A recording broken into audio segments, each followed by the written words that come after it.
the most important part of the book, or the bit which takes up the most space, is not about the identity politics of the left, it's the identity politics of the right, and how they wield and weaponize grievance amongst people who you would say are white, working class or lower middle class. And what they've done is whenever, there is an image of minority identities, whether it's ethnic or gender or whatever, what they specialize in is going, you're not in this picture. And it's the kind of thing which, take someone like Lawrence Fox, does it all the time, right? He'll, screen grab an advert or a TV show. And effectively what he's saying is, where are the white people, right? It's a similar thing of going, you're not in this picture. So I think that it's a tactic and a technique which begins in, highly online, marginal political spaces of the left, but it's become a tactic of the right. And Tumblr idpol conquered the world. Is that what you're saying? I think it kind of has. I mean, again, like the how the I took over identity politics chapter, where I end is not just by being like, and these things are really annoying on the left. They are, but that's not all I'm talking about. I have a look at how Israel's advocates have weaponized identity politics within the context of the genocide, and also sort of more broadly. They come back to these things of like, well, a minority group gets to define its own oppression. So you've got an organisation like the ADL who goes, watermelon pins and kefirs, that's anti-Semitism. Elon Musk doing what looks strikingly like a fascist salute. Oh no, that's fine. Do you think it was a fascist salute? Yeah.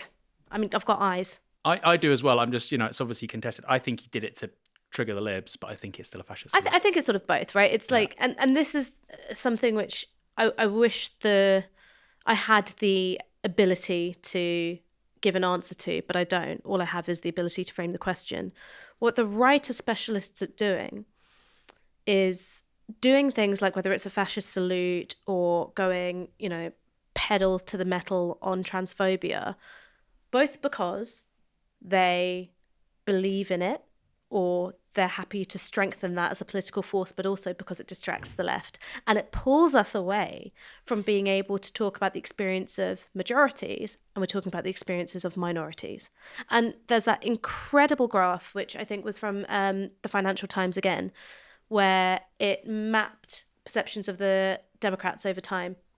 Line goes up, they stand up for the marginalised. Line goes down, they stand up for the working class. The fact that marginalised and working class are seen as mutually hostile, opposing groups. Crazy. Incredible. Like the right are winning. That is a victory for them. That is such a victory. Mm. And to be clear, that is the heart of the book. And this transition really over a period of a decade from much of the media talking about chavs and a multiracial working class, in particularly, critical ways, to all of a sudden really valorizing and validating the white working class, and actually saying we need to be your liberators. We'll talk about that more in a moment. Oh yeah, because it makes me so mad. It makes me so mad. The fact that, so Aaron, I hate journalists. I love journalism and the practice of journalism. I fucking hate journalists. You're like Jack Nicholson in Is It As Good As It Gets? I've not seen that film. Have you not seen it? No. He goes, I love humanity, but I hate humans. It's like the inversion of like Robespierre. He loves humanity. He loves it, or you're meant to love humans. Anyway, I just like. Obviously, I don't hate all journalists, but there's too many people who behave in exactly this way. The exact same individuals who in the early 2000s were referring to chavs as things like, and I'm quoting directly, lard gutted slappers and dismal ineducables.